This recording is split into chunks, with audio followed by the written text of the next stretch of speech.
Just joining us, we're following the breaking news out of Haiti. The largest, most powerful earthquake in the region's history has crippled the country, measuring 7.0. Its epicenter was just a few miles outside the capital, Port-au-Prince. There are reports of toppled buildings there. Wyclef, have you heard from your family and friends in Haiti? What are you hearing? Yeah, well, actually, I was on the phone with a friend in Haiti, and she says, I think earthquake is coming. And the phone goes off. In Haiti, after the strongest earthquake to hit the country in over 200 years.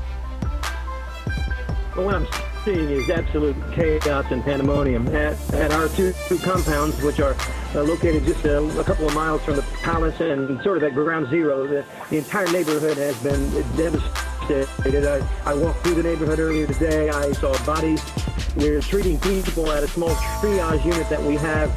They're pulling bodies out of the debris, still alive, miraculously, and they're bringing them to us to be for treatment. It is absolute chaos and pandemonium.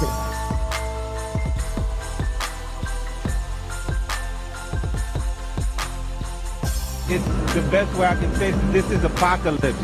The reality that you're getting at the airport has nothing to do with what's going on in the ground right now. We're talking about there's people that's still under the rubble. The count is not 100,000. There's at least has to be 400,000 to 500,000 people that is about to die.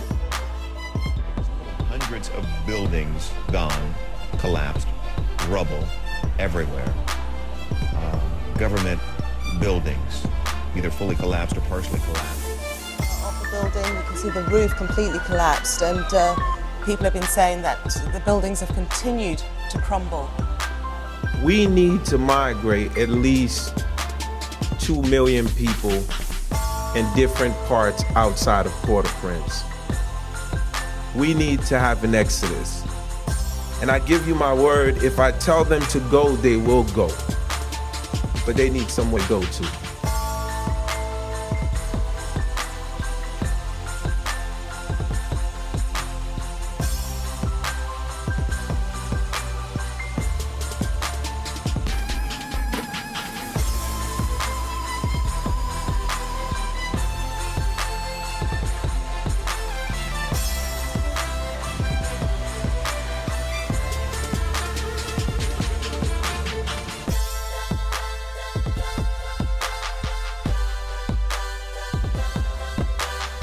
It was a rescue that rekindled hope in all this devastation. A week after the earthquake, New York firefighters find signs of life. Then an extraordinary moment. A young boy is pulled from the ground, beaming with joy at his salvation.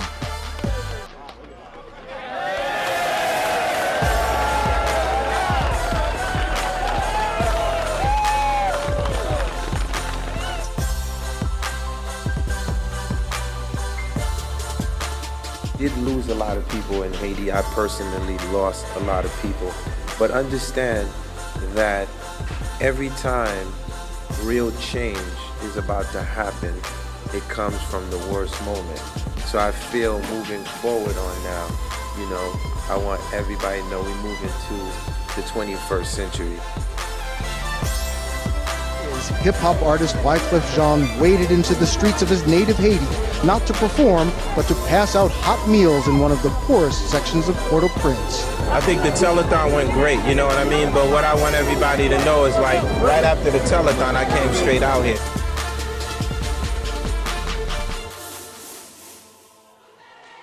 These people are living with tents that they are creating, and it's about to start raining in a couple of weeks. So I think that we need some temporary tents throughout all of Haiti that people can harbor in right now because they're sleeping out of the streets. What I've seen when I've gotten down there, the urgency of food, water, medicine are immediate needs. These are things that we cannot work on. And the fourth thing is shelter, coming up with the system for shelter. Besides that, as this starts, the vibe that I got was very encouraging. People are singing in the streets, kids are smiling. And as I leave, they're like, you're coming back, right? I say, yeah, I'll be back next week.